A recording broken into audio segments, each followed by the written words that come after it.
VO2 max is a measurement that we use to determine the cardiovascular, the cardiopulmonary capacity of somebody. How powerful is that engine inside their chest, made up of their heart and their lungs? Look, it is a strong predictor of longevity. It just is. It comes from the endurance world. When you start getting into VO2 maxes and thresholds, there's all types of applications for elite endurance athletes and how we determine where somebody's weaknesses are, where they need to train, etc. But I don't want to walk down the specifics of that and lose sight of the fact that I don't want people to necessarily train their VO2 max. I'm not trying to get them, from a 45 to a 48. It gives me a general idea of how fit that person is.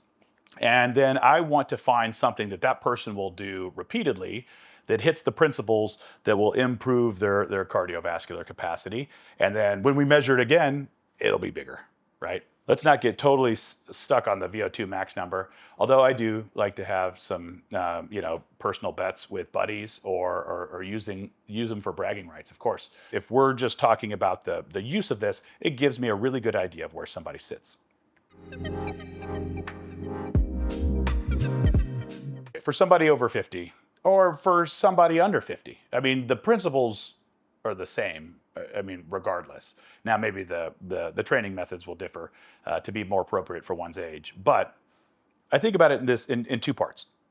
We have a base cardio component where everything below our first anaerobic threshold, right? This is how well can our body execute moderate level activity exercise without going in and starting to use our sugar stores, our glycogen.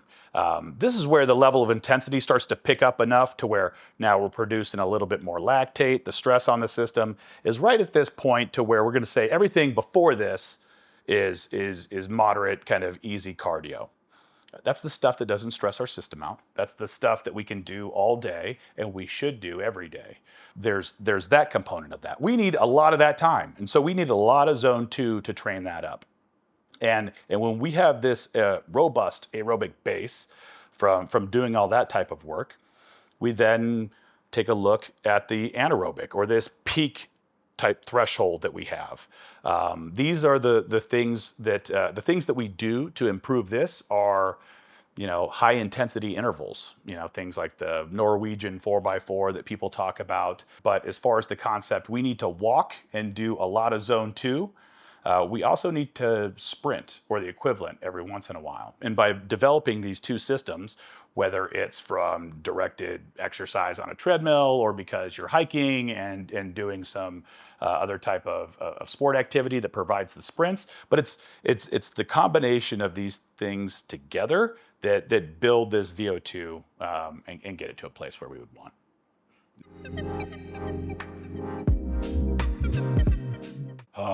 I have so many answers for this. Let's stick to the big ones. Let's start with the fuel source that you use when you're doing zone 2. I want to back up one second. I'm going to say zone 2, but I'm also talking about zone 1. I'm talking about low grade activity here because these are important. So let's not get totally fixated on zone 2, but I'm talking about some low to moderate aerobic activity here. So why is it so important for metabolic health? Well, the first thing I want to bring up is the fuel source that you're using during this type of activity.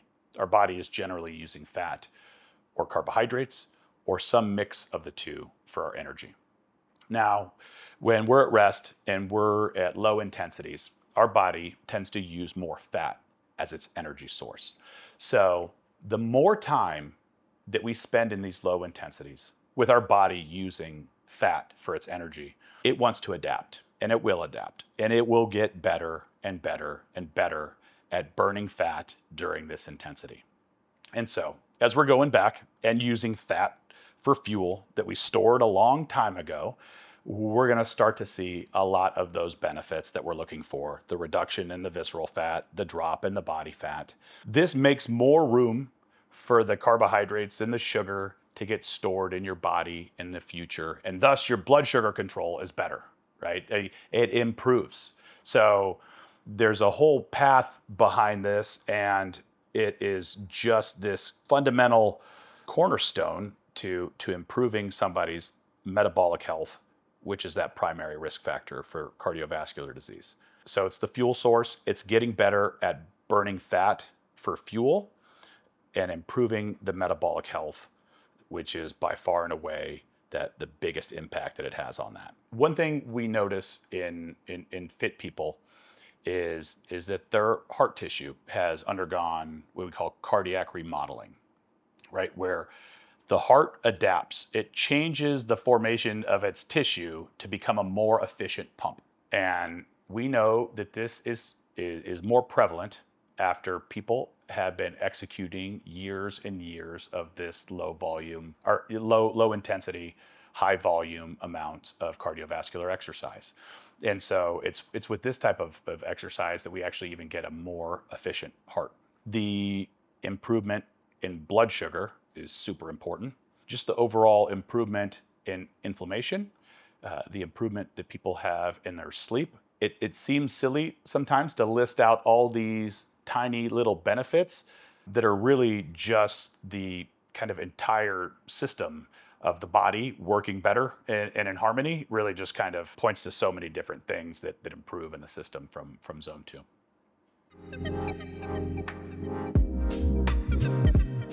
If we're talking about dedicated zone 2 in somebody who is working out and is really looking for the most benefit that they can get from zone 2, I am going to strongly recommend at least 4, maybe up to 5 hours per week. You're going to get an immense benefit at 3. You may get some diminishing returns after 5. But there is some sweet spot in there in that 4 to 5 hours per week, I find generally. That does not include walking. And so if we add walking and make it that bigger group of zone 1 and zone 2, I'm going to want even more than that. I think people should be doing close to 100 minutes a day. That's a lot of hours per week, but it's just the way it is. Yeah. Muscle mass looks nice, and it is mainly what people are concerned about is the way it looks. But look, muscle mass itself, muscle is a great reservoir for our glycogen, for our sugar stores. The more muscle we have, the better our metabolic health is. The higher our metabolic rate is, the more calories that we have to play with, the strength that it produces. And muscle mass is an interesting topic because we do tie it to longevity. So if that's completely true, then the people with the biggest muscles would be living forever. But we know that that's not true.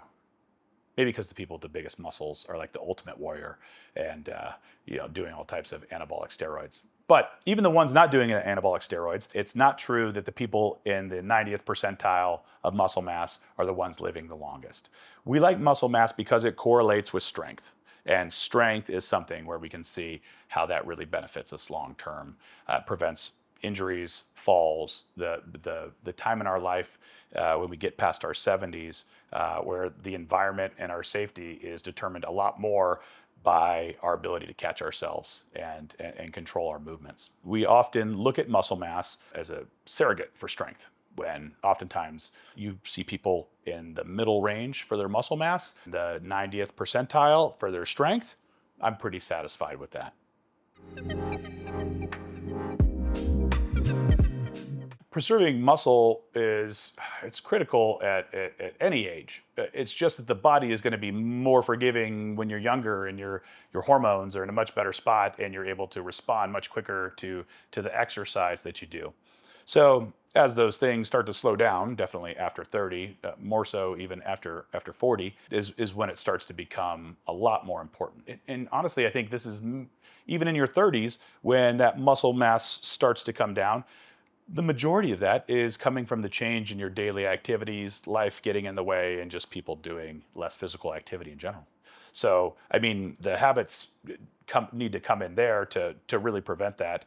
That's the biggest part of this. Whereas, the older we get, the less of a response we get from our muscles from the exercise that we do. So we need to do more of them and just be a little bit more disciplined with all the other things to get those types of results. Either way you slice it, I mean, as soon as we get out of the house, I think we should always have it somewhere in the back of our mind to preserve some muscle mass.